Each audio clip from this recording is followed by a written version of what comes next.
आजकल के बच्चे बहुत ओपिनियटेड है Yes. उनके बहुत फ्री ओपिनियंस है अबाउट एवरीथिंग, और वो ओपिनियंस बताने में डरेंगे नहीं या झिझकेंगे नहीं, तो वो ओपनली सुनिए एंड उसी के तरह एक्ट कीजिए।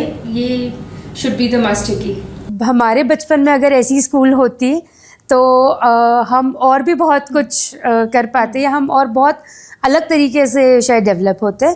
इंटरेस्ट हमेशा से बच्चों में था, प्लस साइकोलॉजी में इंटरेस्ट था। बच्चे बहुत देखे, जो आसपास का जो माहौल था वो भी ऐसा था की जसं मराठीत आपण म्हणतो की माझं मन रमलं मुलांमध्ये, तेच मग पुढे करिअरला सिलेक्शन तेच केलं।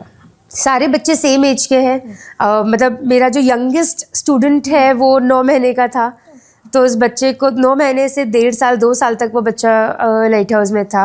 And I have literally seen that child crawl, walk, stand, talk, सब कुछ हमारे सामने बच्चों ने किया है। आप कितना भी ओपन रहेंगे, बच्चे आपको हर चीज़ शेयर नहीं करेंगे। आफ्टर अ पर्टिकुलर एज बच्चे शेयर नहीं करेंगे। ये एक्सेप्टेंस होना बहुत ज़रूरी है।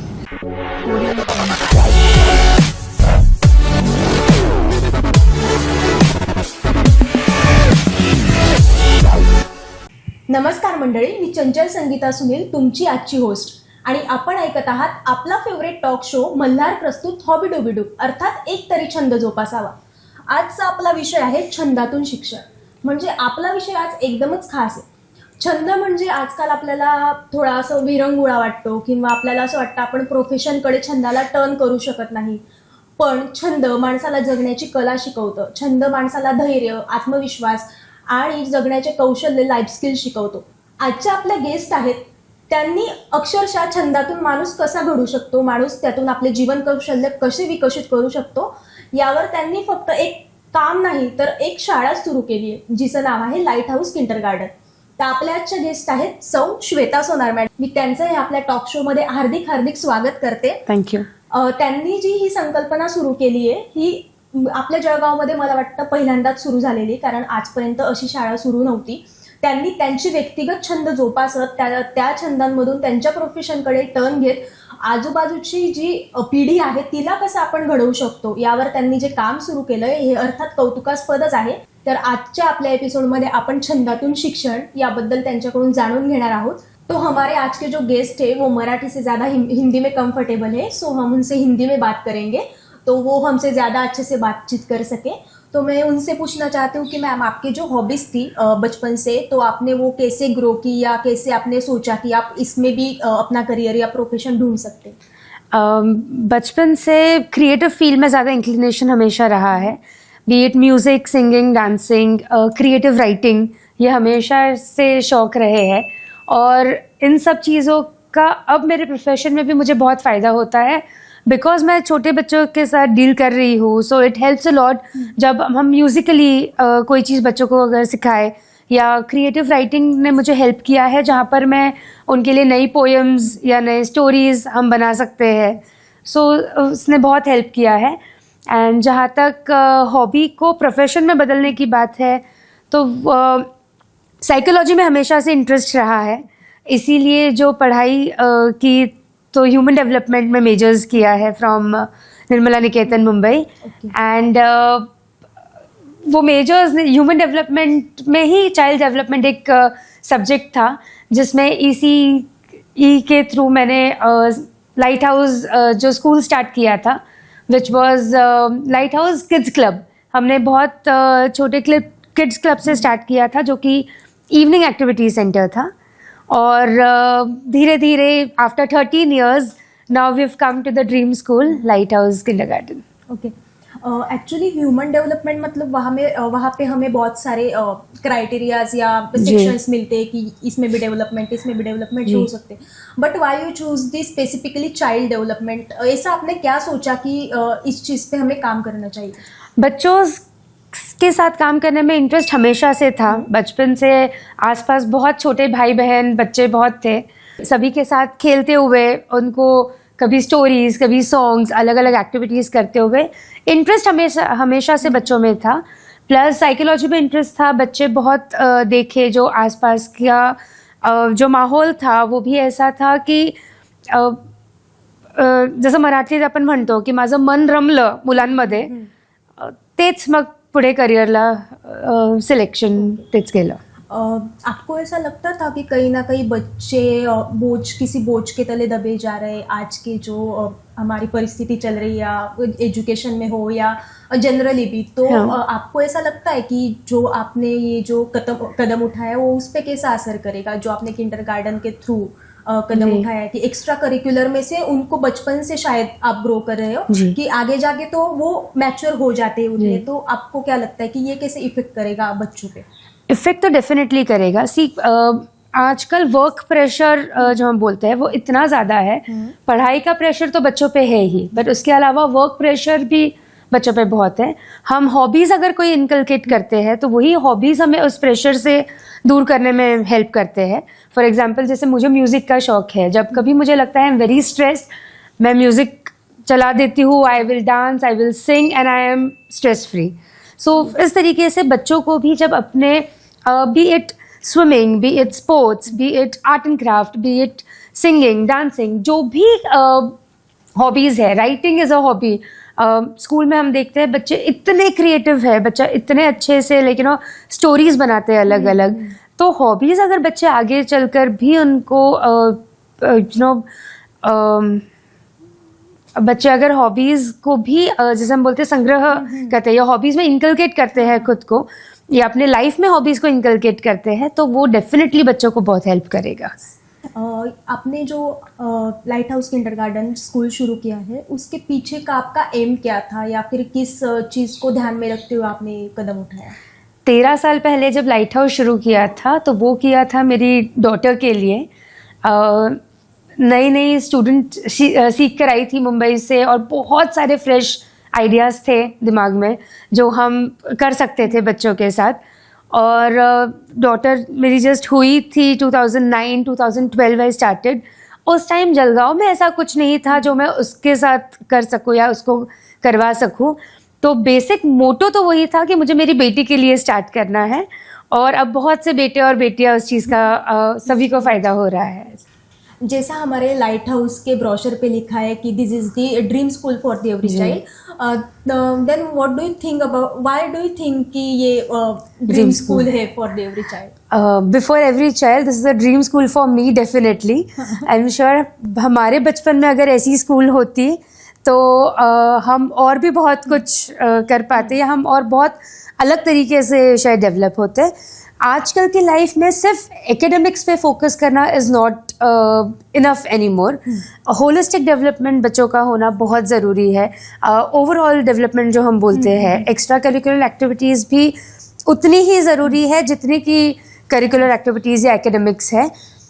लाइट हाउस के पीछे का आइडिया ही वो है कि बच्चे उसी तरीके से डेवलप हो जहाँ पर वो सिर्फ एकेडमिक्स पे फोकस ना करे, सिर्फ इंग्लिश, हिंदी, मैथ्स बच्चे ना पढ़े, लेकिन उसके अलावा भी बच्चे एक ओवरऑल डेवलपमेंट बच्चों का हो जाए, जिसमें कि जैसे फॉर एग्जांपल हमने अलग अलग क्लब्स रखे हैं. We have music, we have singing, we have dancing, art and craft के लिए एक अलग क्लब है, स्विमिंग है, स्केटिंग है. सो हर वो चीज़ जो इस एज में बच्चे कर सकते हैं. लाइट हाउस में बच्चों का एज स्टार्ट होता है 9 months एंड अबव. 9 महीने के बच्चों से हम शुरू करते हैं. तो ये बहुत ही क्रूशल स्टेज है. मुझे पर्सनली लगता है कि फर्स्ट स्टैंडर्ड ऑनवर्ड्स जहाँ बच्चों का मैक्सिमम ब्रेन डेवलपमेंट हो चुका है, जो 6 साल तक की जो उम्र है जहाँ पर मैक्सिमम ब्रेन डेवलपमेंट बच्चों का होता है, अगर हम उसी एज में स्टिमुलेशन बच्चों को दें तो वो सबसे ज़्यादा फ़ायदा होता है. एक छोटा एग्जांपल अगर आपको दो उस चीज़ का, तो अगर आपको कभी भी हम पूछेंगे कोई भी राइम गाइए तो आप हमेशा बचपन का ही राइम गाएंगे. आपको क्लास 1 ऑनवर्ड्स वाली राइम्स नहीं याद होंगी. हम जॉनी जॉनी सबसे पहले याद रखेंगे, बिकॉज वो एज है जहाँ पर बच्चे का ब्रेन डेवलपमेंट पूरी तरह से हो चुका है. तो हम प्रैक्टिकली लाइट हाउस स्कूल में भी हमने वही किया है कि हर चीज़ हम प्रैक्टिकली बच्चों को सिखा रहे हैं. फॉर एग्जाम्पल, अगर हम एक एप्पल के बारे में बच्चों को बता रहे हैं तो we make sure we will show an apple to kids. Visual memory ज़्यादा देर तक रिटेन हो सकती है. सो हर चीज़ बच्चे देख कर करके सीखते हैं इंस्टेड ऑफ सिर्फ सुन के सीखना. तो इसी तरह से जो सारी एक्टिविटीज़ है या हॉबीज़ है वो definitely they will go a long way in the child's life. Okay जैसा आपने बोला कि होलिस्टिक डेवलपमेंट सबसे ज़्यादा इम्पोर्टेंट है, दैट्स वाई कि हॉबीज और एक्स्ट्रा करिकुलर मतलब इसी का ही पार्ट जी, आ जाते हैं। जी। लेकिन हमारी जो सोसाइटी है उसमें आज भी लगता है कि ये गलत नहीं है, ये एक पार्टी है एज अ प्रोफेशन की, बिल्कुल। Doctor, engineer etcetera. लेकिन कुछ बच्चे होते हैं जो एक्सेप्शंस होते हैं या उनको ये नहीं लगता कि हम इसमें कर सकते हैं, हमें True. कुछ अलग करना है। True. तो आज भी पेरेंट्स की जो सोच है वो डेवलप नहीं हुई है इसी तक, या कुछ मतलब मिसअंडरस्टैंडिंग है उनमें कि नहीं ये सिर्फ हॉबीज ही रह सकती है, ये कुछ बिल्कुल। आगे नहीं बढ़ सकते या कुछ नहीं। तो इस पे आपका क्या कहना है कि how parents will be manage on this? मुझे ऐसा लगता है इनफैक्ट आजकल के पेरेंट्स बहुत अवेयर है। पेरेंट्स को ये जो पहले होता था कि बच्चों में सिर्फ पढ़ाई में फोकस होना चाहिए, बाकी चीज़ें साइड बाय साइड ही होनी चाहिए, वो मेन स्ट्रीम नहीं हो सकती, ये सिनारियो आज नहीं है। आज अगर आप देखेंगे जो मेरे पेरेंट्स हैं फॉर एग्जांपल, जो मैक्सिमम यंग पेरेंट्स हैं, they know the importance of having a all round thing. They know कि सिर्फ पढ़ाई नहीं, बट पढ़ाई के साथ साथ बाकी चीज़ें भी उतनी ही इम्पोर्टेंट है।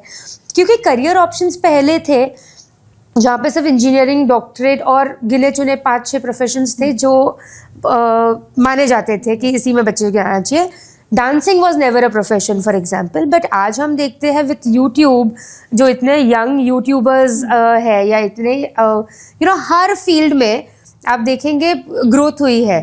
तो मुझे नहीं लगता कि पेरेंट्स की एक गिना चुना सेक्शन होगा जो शायद अभी भी ये सोचता है कि नहीं है, हॉबीज़ कम होनी चाहिए और पढ़ाई पे फोकस ज़्यादा होना चाहिए। बट मोस्टली जो आज के यंग पेरेंट्स हैं वो सभी बहुत अवेयर है एंड दे नो कि ये उतने ही इम्पोर्टेंट है बाकी चीज़ें भी जितनी की पढ़ाई। सो पेरेंट्स का भी इंक्लिनेशन होता है कि हम स्कूल्स जब पेरेंट्स देखने जाते हैं तो पहला पॉइंट वही होता है कि आपके यहाँ एक्स्ट्रा करिकुलर एक्टिविटीज़ क्या है। सो लाइट हाउस किंडरगार्टन भी जो हमने स्टार्ट किया वो इसी फोकस पे किया, बिकॉज पेरेंट्स, हमें पता है parents are appreciative of it and it will be accepted. Kindergarten के लिए मतलब पेरेंट्स का व्यू कैसा रहा है? जो जब वो आए हैं तो उन्होंने कैसे अप्रिसिएशन या कैसे सपोर्ट किया इस सोच को या इस स्ट्रक्चर को? I have been very lucky that way कि अप्रिसिएशन हर तरीके से, हर तरफ से बहुत अच्छा मिला है। सभी ने बहुत अप्रिशिएट किया है इस कॉन्सेप्ट को और बहुत सराहा है। मेरे जो टीचर्स हैं, मेरे जो मेंटर्स हैं, जिनके पास आई लुक अप टू, उन्होंने भी बहुत ही प्रोत्साहन दिया है। So it is a very high point for me and parents का भी रिएक्शन बहुत ही पॉजिटिव रहा है। एंड ये जो हमारा जो कॉन्सेप्ट है लाइट हाउस का एक्स्ट्रा करिकुलर या होलिस्टिक डेवलपमेंट, सो एकेडमिक डेवलपमेंट तो होती ही रहती है चाइल्ड की, वो तो हम मतलब बड़े होने तक वही चलता रहता है। But emotional and the social and the psychological development is the most important part of the, जल्दी डिप्रेशन में चले जाते हैं बच्चे। तो बचपन से जो स्ट्रॉन्ग पॉइंट मिलता है तो वो इस एक्टिविटीज से मुझे लगता है कि मिलता होगा। तो कैसे आप प्रिपेयर करते हैं चाइल्ड को फॉर दिस डेवलपमेंट? सी बहुत सारी अलग अलग एक्टिविटीज़ है जो हम लेते हैं।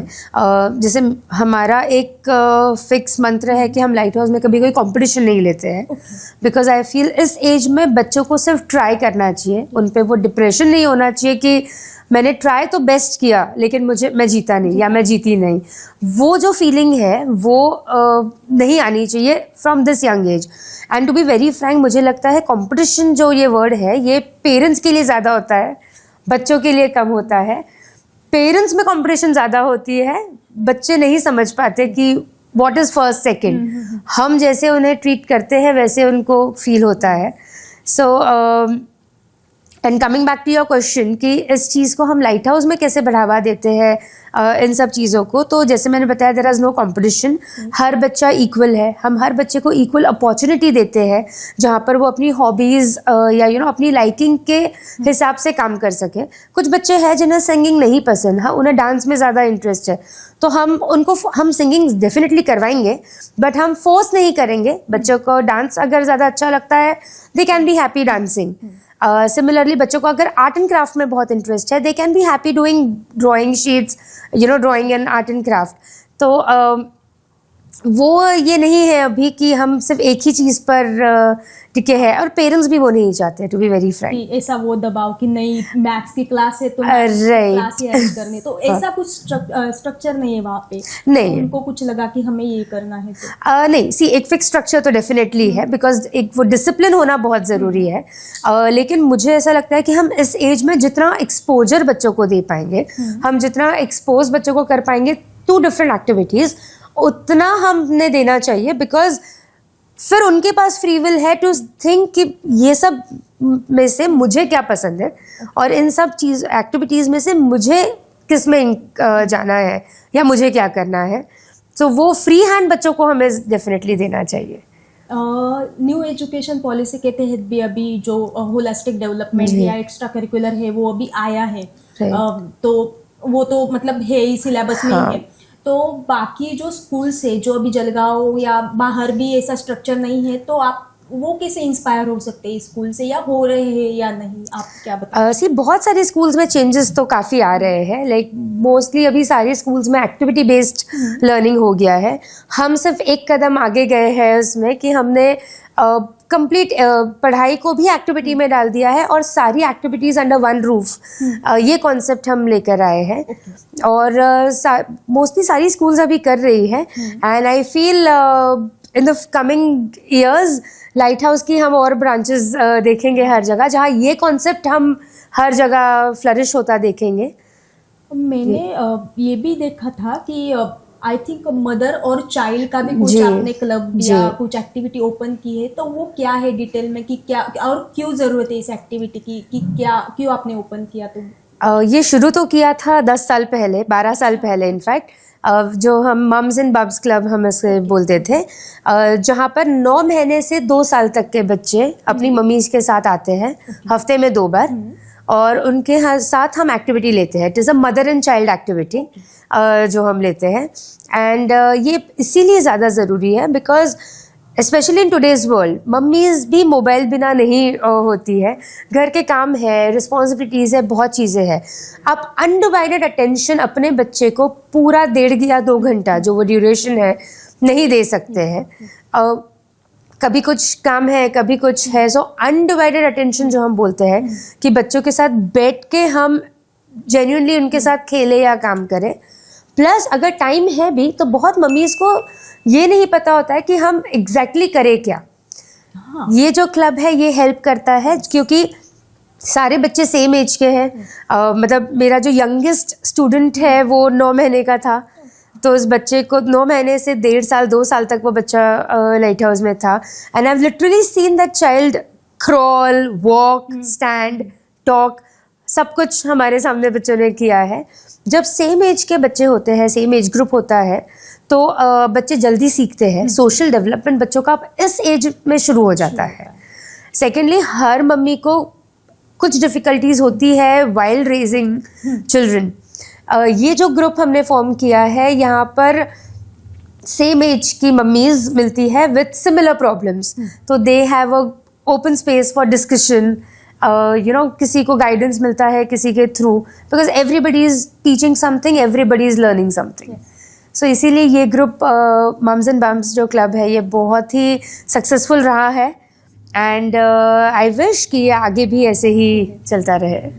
इसी पॉइंट से जुड़ते हुए हम स्टार्ट करेंगे कि कन्वर्सेशन जो है वो मतलब ख़त्म होता जा रहा है पेरेंट्स और चाइल्ड में।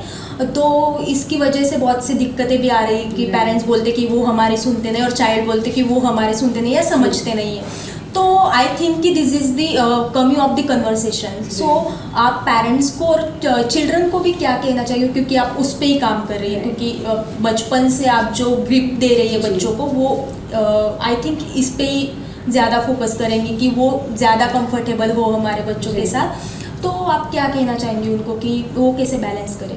सी, जनरेशन गैप तो हमेशा से रहा है और हमेशा रहेगा।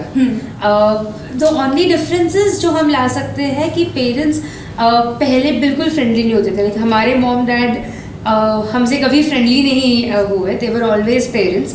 आजकल के parents can be friends with their children. एक लिमिटेशन इसलिए आ जाता है बिकॉज इतना फास्ट वर्ल्ड चेंज हो रहा है। मैं एजुकेशन फील्ड में होते हुए भी ऐसी बहुत सारी चीज़ें हैं जो मेरी डॉटर अगर मुझे कहती है या बताती है तो I am surprised, I am shock कि ऐसा भी होता है, बिकॉज वो चीज़ हम इमेजिन नहीं कर सकते।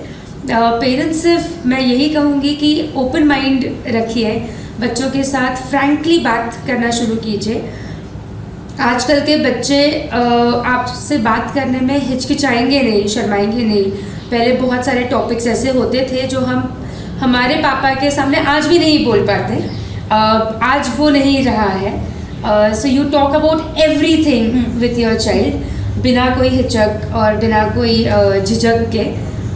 So that should go a long way, because friendly होना बच्चों के साथ बहुत ज़रूरी है। बच्चों से आप जितना ओपनली बात कर पाएंगे, आप जितना ओपनली कन्वर्सेशन जो आपका मेन पॉइंट था वो कर पाएंगे, उतना ही हेल्प करेगा। बिकॉज फिर आप कितना भी ओपन रहेंगे, बच्चे आपको हर चीज़ शेयर नहीं करेंगे। आफ्टर अ पर्टिकुलर एज बच्चे शेयर नहीं करेंगे। ये एक्सेप्टेंस होना बहुत ज़रूरी है। सो जब ये एक्सेप्टेंस पेरेंट्स में आ जाता है तो आई थिंक आधी लड़ाई वही ख़त्म हो जाती है कि बच्चा इस एज में ये करने वाला है, ये होने वाला है। अगर हम एक्सेप्ट कर लें और पॉजिटिवली एक्सेप्ट करें तो मुझे लगता है कि बहुत सारी चीज़ें वहाँ सॉल्व हो जाती है। प्लस एक ओपन कन्वर्सेशन बच्चों के साथ, फ्री एंड फ्रैंक कन्वर्सेशन बहुत ज़रूरी है। आजकल के बच्चे बहुत ओपिनिएटेड है, उनके बहुत फ्री ओपिनियंस है अबाउट एवरीथिंग, और वो ओपिनियंस बताने में डरेंगे नहीं या झिझकेंगे नहीं। तो वो ओपनली सुनिए एंड उसी के तरह एक्ट कीजिए। ये शुड बी द मास्टर की। हमारे बच्चों के जो हॉबीज़ होते हैं या जो कुछ भी उनकी एक पसंद होती है हर एक चीज़ में, तो how parents should be appreciate और the support them to achieve this. जी, ये डेफिनेटली है कि पेरेंट्स ने डेफिनेटली बच्चों की हॉबीज़ अटेंड करने में बच्चों को हेल्प करना चाहिए। B it sports, be it creative arts, B it any kind of hobby for that matter. But वो हॉबी बच्चों को एक ग्राउंडिंग एक्सपीरियंस देती है। हॉबी जो है बच्चों को अपने प्रेशर्स से लड़ने की ताकत देती है। एंड हॉबीज़ ही है जो बच्चों के लिए they give them a overall sense of sanity, जो आज बहुत ज़्यादा ज़रूरी है। So hobbies must be inculcated definitely. तो जैसा हम जानते थे कि या बोला जाता है कि बुकिश नॉलेज अभी उतना मतलब इम्पॉर्टेंट है, लेकिन उससे भी कई ज़्यादा उस बुकिश नॉलेज को हम प्रैक्टिकली कैसे अप्लाई कर सकते हैं वो भी उतना इम्पॉर्टेंट है। क्योंकि हमें पढ़ना तो आता है लेकिन बोलना कैसे आएगा, क्योंकि that is the example, simple example of that. तो आपकी जो स्कूल है जो लाइट हाउस किंडरगार्टन, वहाँ पे यही है कि प्रैक्टिकली बच्चों को कैसे फोकस किया जाए। तो why this is the important कि बुकिश तो होता ही रहेगा, लेकिन why practical knowledge is important. ये इसका एग्जाम्पल मैं खुद से देना चाहूँगी। जब मैं पढ़कर आई थी तो बहुत जोश था, बहुत नई आइडियाज़ थी दिमाग में जो करनी थी बच्चों के साथ। बट जब स्कूल में काम करना शुरू किया तो ये जाना कि हर आइडिया जो दिमाग में है वो प्रैक्टिकली अप्लाई करना पॉसिबल नहीं है। उसी के लिए प्रैक्टिकल नॉलेज बहुत इंपॉर्टेंट है। बिकॉज बच्चों को ये एहसास होना ज़रूरी है कि जो हम सोच रहे हैं उसे हम किस तरीके से एग्जीक्यूशन भी कर सकते हैं। So the plan has to be ready. वो प्लान होना ज़रूरी है और वो हम तभी कर पाएंगे जब हम प्रैक्टिकली बच्चों को सिखाएंगे कैसे करना है। प्रोजेक्ट्स, आजकल का एजुकेशन प्रोजेक्ट बेस्ड हो गया है। सो जब बच्चे मॉडल्स बना रहे हैं, वर्किंग मॉडल्स बना रहे हैं, प्रोजेक्ट्स बना रहे हैं, तो दे एक्चुअली नो कि हम कैसे कोई चीज़ कर रहे हैं या क्या कर रहे हैं। फॉर एग्जांपल खेती या फील्ड के बारे में बच्चे सुनते हैं, बट हमारी जनरेशन स्पेशली टाउन में जो बच्चे रहते हैं, सिटीज़ में जो बच्चे रहते हैं, उनको वो एक्सपीरियंस फर्स्ट हैंड कभी नहीं मिलता है। इसी कॉन्सेप्ट से स्कूल में भी हमने एक किड फार्मिंग सेक्शन एक स्टार्ट किया है, जहाँ पर आइडिया है कि बच्चे खुद प्लांट्स सो करेंगे, ग्रो करेंगे, उन्हें नर्चर करेंगे और फिर खुद उन्हें काट के वो पकाएंगे और खाएंगे। सो हर चीज़ बच्चा खुद कर रहा है। एक सिंपल एग्जांपल अगर दूँ तो हम बच्चों को हमेशा बचपन से ये सिखाते हैं कि खाना वेस्ट ना करें। क्यों नहीं करना चाहिए? बिकॉज खाना उगाने में बहुत मेहनत लगती है। अब जब स्कूल में प्रैक्टिकली ये चीज़ बच्चे सीखेंगे कि बच्चा खुद बीज लगा रहा है, खुद पेड़ को बड़ा होते देख रहा है और खुद उसकी देखभाल करके उसको काट कर फिर बना के खा रहे हैं, तो हर पॉइंट पे कितनी मेहनत लगती है ये बच्चे फर्स्ट हैंड एक्सपीरियंस कर रहे हैं। और अब इस चीज़ को वो नहीं भूलेंगे कि खाना बनाने में मेहनत लगती है, उगाने में मेहनत लगती है, तो हमें वेस्ट नहीं करना चाहिए। इसी तरीके से हर चीज़ जो हम प्रैक्टिकली बच्चों को सिखाएंगे तो बच्चों को पहली चीज़ तो ज़्यादा देर तक बच्चे याद रख सकते हैं, एप्लीकेशन लाइफ में वो बहुत इजीली कर सकते हैं। एंड हर चीज़ सिर्फ थ्योरी ना होते हुए बच्चे उसको एग्जीक्यूशन जो है वो बच्चे प्रॉपरली कर सकते हैं। एक वाक्य मराठीतून की आपण कसं म्हणतो की प्रत्येक गोष्टीची ना जाणीव पाहिजे, कि वो जो एक सेंसेशन होता है हर एक चीज का, कि नहीं इसमें भी मेहनत लगती है, क्योंकि चिल्ड्रन ने कभी वहाँ पे जाके ही नहीं देखा होता है कि क्या लगता है। जैसे हमारे माँ बाप ने हमारे लिए क्या किया है वो हम माँ बाप होने के बाद मतलब उतना तो हम भी नहीं कर सकते, तो वो एक सेंसेशन जो होता है तो वो डेवलप होना बहुत ज्यादा जरूरी है। और आई थिंक सेंसरी क्लब भी है कुछ, जहाँ से वहाँ पे क्या होता है मतलब सेंसोरियल लाइब्रेरी है। जो सेंसोरियल लाइब्रेरी में जो हमारे 5 सेंसेस है मेन, 5 सेंस ऑर्गन्स जो है, हम हर चीज़ को डेवलप करने के लिए एक पर्टिकुलर एक्टिविटी बच्चों को देते हैं। सो उसमें विजुअल डेवलपमेंट है, हियरिंग डेवलपमेंट है, टेक्टाइल डेवलपमेंट है। सो इस तरीके से हर सेंसोरियल ऑर्गन को डेवलप करने के लिए अलग अलग एक्टिविटीज़ बच्चे करते हैं। सो वो भी एक पार्ट है ऑफ होलिस्टिक डेवलपमेंट का। हाँ राइट, जब सेंस डेवलप होते हैं तब ज्यादा एक्टिवनेस मिलती है पर्सनालिटी को। और मैंने जैसा देखा है कि वहाँ पे एक्चुअली फार्मिंग, पॉटरी और दी कुकिंग या कुछ वो वाला क्लब है। तो हाँ मतलब मेरे जहन में ऐसा सवाल आया था कि do you think about the gender neutralization की हो सकता है इन चीजों से, क्योंकि मतलब छोटे छोटे बच्चे भी जो मतलब पेट्रियार्कियल फैमिलीज में बड़े हुए हैं, वो बोलते हैं आजकल कि ये लड़की का काम है, ये लड़कों का काम है। मैंने देखा है बहुत पास से। तो इन स्कूल से जब वो सीख के आते हैं या ये सब चीजें करके आते हैं, सब साथ में रहते हैं, साथ में सब काम करते हैं, तो हाउ दे आर मतलब ये इस सोच को वो कैसे पीछे छोड़ेंगे? ये डेफिनेटली हेल्प करेगा, बिकॉज स्विमिंग जैसी एक्टिविटी भी हम गर्ल्स बॉयज़ साथ में स्विमिंग कर रहे हैं, गर्ल्स बॉयज़ सेपरेट नहीं स्विमिंग करते हैं। तो बच्चों के दिमाग में वो है ही नहीं बात कि गर्ल्स अलग है बॉयज़ अलग है। हर काम बच्चे साथ मिलके कर रहे हैं, B it a girl B it a boy. School में हर एक्टिविटी हर चीज़ बच्चों को साथ करनी है, जिसमें जेंडर का कोई बायस नहीं है या कोई फ़र्क नहीं पड़ता है।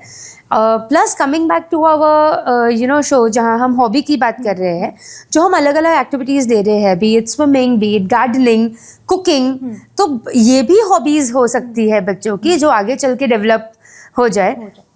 एंड जेंडर बायस का तो आजकल सवाल ही नहीं है, बिकॉज हर फील्ड में गर्ल्स और बॉयज़ इक्वल अमाउंट में हम देखते हैं और इक्वली काम कर रहे हैं। बच्चों में जब इतने यंग एज से व्हेन दे सी कि मुझे भी झाड़ू निकालना है, मुझे भी मेरा प्लेट खुद धोकर रखनी है, या मुझे ही कुकिंग, चॉपिंग, कटिंग जो भी है बच्चे गर्ल्स बॉयज़ इक्वली कर रहे हैं, तो इस एज में तो मुझे नहीं लगता जेंडर बायस कुछ होगा। हमारे जो अभी ग्रुप है वो उन्होंने मतलब उनको पता है कि हॉबी हैज नेवर जेंडर, बस। तो ये तो अभी मतलब ये इतना आसानी से डेवलप नहीं हुआ होगा ऐसा मुझे लगता है। जैसे आप जैसे लोग जब इस पे काम करते तब ये पॉसिबल होता है। जब स्कूल में ये चीजें सिखाए, घर में तो नहीं होती ज्यादा, लेकिन स्कूल से जब ये चीजें स्टूडेंट्स सीख के जाते हैं या कुछ पढ़ते हैं या कुछ सीखते, तो वो अप्लाई करते हैं इन देयर डेफिनेटली करते हैं। I can give you an example. Cooking session हम लोग लेते हैं, बच्चों को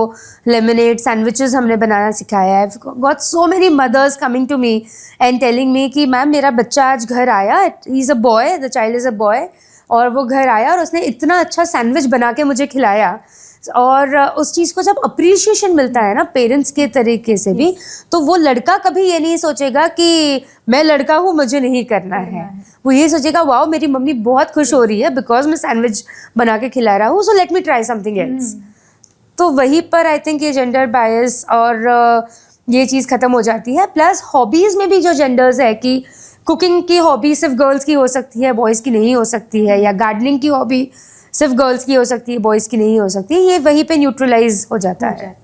इन the last I just want to ask you कि हॉबीज़ जो है वो पेरेंट्स को आप क्या कहना चाहेंगी हॉबीज़ के बारे में, कि चिल्ड्रंस को, आपके जो बच्चे हैं उनको आप इस चीज़ के लिए प्रोत्साहन दें या इस चीज़ को आगे करें, क्योंकि उनका जो फ्यूचर है, उनका जो भविष्य है वो इसी चीज़ पे ज़्यादा निर्भर होगा। राइट। तो आप क्या कहना चाहेंगे इस पर? I would only like to say, जैसे पहले भी एक सेइंग थी, all work and no play make Jacks a dull boy. तो पहले से ये माना गया है कि अगर हम सिर्फ एक ही चीज़ पे या सिर्फ एकेडमिक्स पे फोकस करेंगे, स्पेशली एज चिल्ड्रन या बच्चों के लिए, तो it will not help them completely. Hobbies होना बहुत इम्पॉर्टेंट है, बहुत ज़रूरी है। And I would request all parents कि बच्चों को उतना ही प्रोत्साहन दीजिए for cultivating their hobbies, for moving forward with their hobbies, because हमें सिर्फ डॉक्टर्स और इंजीनियर्स नहीं चाहिए, हमें उतने ही अच्छे राइटर्स, म्यूजिशियंस, डांसर्स, गार्डनर्स, कुक्स और सारे प्रोफेशंस भी हमें उतने ही इक्वली इम्पॉर्टेंट है, और हर चीज़ में बच्चा आगे जा सकता है और कर सकता है। So please see to it कि आप बच्चों के हॉबीज़ के बीच में कभी ना आए, उन्हें हमेशा हेल्प करें न्यू हॉबीज़ डेवलप करने के लिए, उन्हें एक्सपोजर दे फॉर ताकि वो सारी जितनी पॉसिबिलिटीज़ है वो सब एक्सप्लोर कर सके। That is very important. Thank you. आपके साथ बात करके बहुत अच्छा लगा कि हमने जो स्ट्रगल किया है हमारे वक्त की, नहीं ये नहीं करना है, हमें हॉबीज़ में ही करना है, तो ये कहीं ना कहीं आप ख़त्म करती जा रही है, बच्चों के लिए ज़्यादा इजी होता जा रहा है सब, और आप जैसे लोगों की वजह से ही होता जा रहा है, क्योंकि ऐसा कोई नहीं आता मसीहा की चलो कर देंगे वो। ट्रू, हमें ही करना है, हमें ही करना है, तो आप वो कर रही है, इसके लिए आप मैं ग्रेटफुल भी हूँ, थैंकफुल भी हूँ। और आपका जो ये लाइट हाउस का जो आइडिया है या जो स्ट्रक्चर है, आपकी जो स्कूल है, वो ऐसे ही आगे बढ़ते रहे, उसके साथ साथ आप भी आगे बढ़ते रहे, क्योंकि आप जो नए नए आइडियाज़ लाएंगी वो इस सोसाइटी के लिए, आज की जनरेशन के लिए ज़्यादा मतलब यूज़फुल या थॉटफुल रहेगी। तो मैं आपका शुक्रिया अदा करना चाहूँगी। Thank you so much for inviting me here. It was great talking to you. आपने बहुत ऐसे सवाल पूछे जिसने मुझे भी सोचने पर आगे मजबूर किया। So it was really nice talking to you. Thank you. तर मंडळी, आज आपल्यासोबत होत्या सौ श्वेता सोनार मॅम, की ज्यांनी आपल्याला छंद किती महत्त्वाचा आहे आणि कसं आपल्याला आपल्या डेली लाईफचे जे आजकाल स्ट्रगलर जी लाईफ झाली त्यातून बाहेर काढू शकतो आणि कसं आपल्याला रिलॅक्स ठेवू शकतो, आणि इतकंच नाही तर सोबतच आपण त्यात करिअर कसं करू शकतो आणि ते आपल्या मुलांच्या आणि आपल्या स्वतःसाठी किती इम्पॉर्टंट आहे ते आपल्याला एकदम सोप्या भाषेत समजावून सांगितलंय. तर अशाच खूप साऱ्या वेगवेगळ्या पॉडकास्टसाठी किंवा टॉक शोसाठी किंवा अशा नवीन विचारांची देवाणघेवाण करण्यासाठी आपल्याला खूप काही नवीन जाणून घ्यायला मिळतं आपल्या ह्या हॉबीडोबीडूच्या टॉक शोमधून.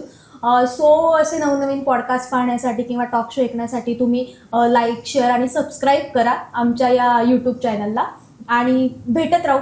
नमस्ते, मैं हूँ श्वेता सोनार, लाइट हाउस किंडरगार्टन स्कूल चलाती हूँ, एंड हॉबी से लेकर स्कूल तक का मेरा सफ़र बहुत अच्छा रहा, एंड यही एहसास करवाया मल्हार कम्युनिकेशन द्वारा संचालित हॉबी डू वी डू जो इनका टॉक शो है, which is really nice, because यहाँ पर अलग अलग हॉबीज़ लेकर लोग आते हैं, एंड अलग अलग हॉबीज़ के द्वारा वो लाइफ में कितना कुछ अचीव कर पाए हैं ये हमें देखने सुनने मिलता है.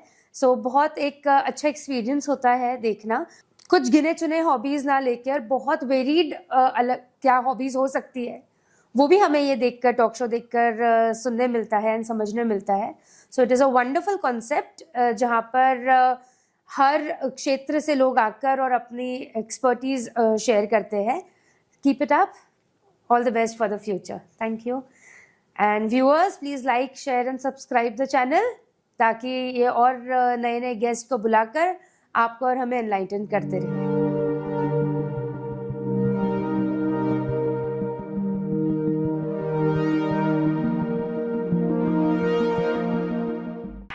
Audio